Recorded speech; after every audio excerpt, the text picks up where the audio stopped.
প্রাণহানি ও ব্যাপক ক্ষয়ক্ষতির মধ্যেও বন্যা দুর্গত এলাকায় উদ্ধার, ত্রাণ বিতরণ এবং জরুরি সেবা কার্যক্রম অব্যাহত রয়েছে বলে জানিয়েছেন দুর্যোগ ব্যবস্থাপনা ও ত্রাণমন্ত্রী হাসাদুল হক হাবিবুল্লু।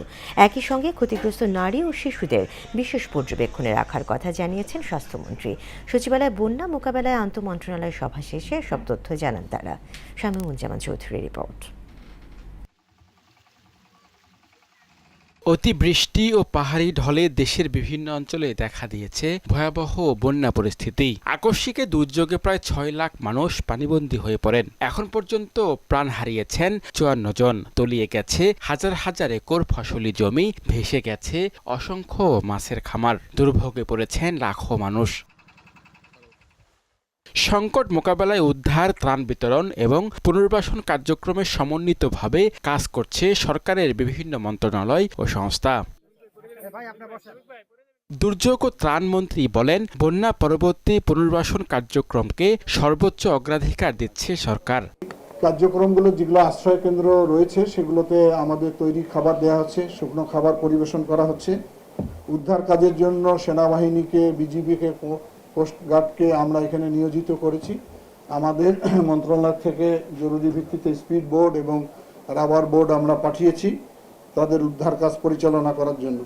স্বাস্থ্যমন্ত্রী জানান, দুর্গত এলাকায় সাধারণ মানুষের পাশাপাশি নারী ও শিশুদের স্বাস্থ্যসেবায় বিশেষ গুরুত্ব দেওয়া হচ্ছে।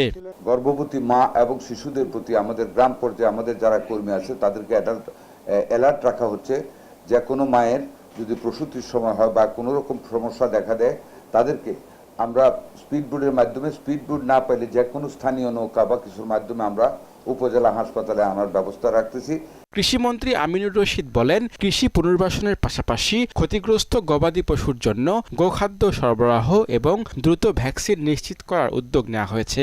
রোগ, খরা রোগ, এই দুইটার ব্যাপারে আমরা যথেষ্ট সচেতন আছি। এর মধ্যে আমরা আশা করি আগামী ২-১ দিনের মধ্যে আমরা ওই এলাকায় আমাদের অফিসাররা কাজ করছে। এদিকে নদী ভাঙন রোধে ঝুঁকিপূর্ণ এলাকায় জিও ব্যাগ ফেলা, বাঁধ সংস্কার সহ বিভিন্ন প্রতিরোধমূলক ব্যবস্থা নেওয়ার কথা জানান পানি সম্পদ প্রতিমন্ত্রী। আমাদের এমার্জেন্সি যে কাজগুলো আমরা বাস্তবায়ন করব সেখানে আমাদের জিও ব্যাগ লাগে। আমরা প্রায় ৭ লক্ষের অধিক জিও ব্যাগ ইতিমধ্যে সরবরাহ করেছি। শামীমুজ্জামান চৌধুরী, মোহনা সংবাদ, ঢাকা।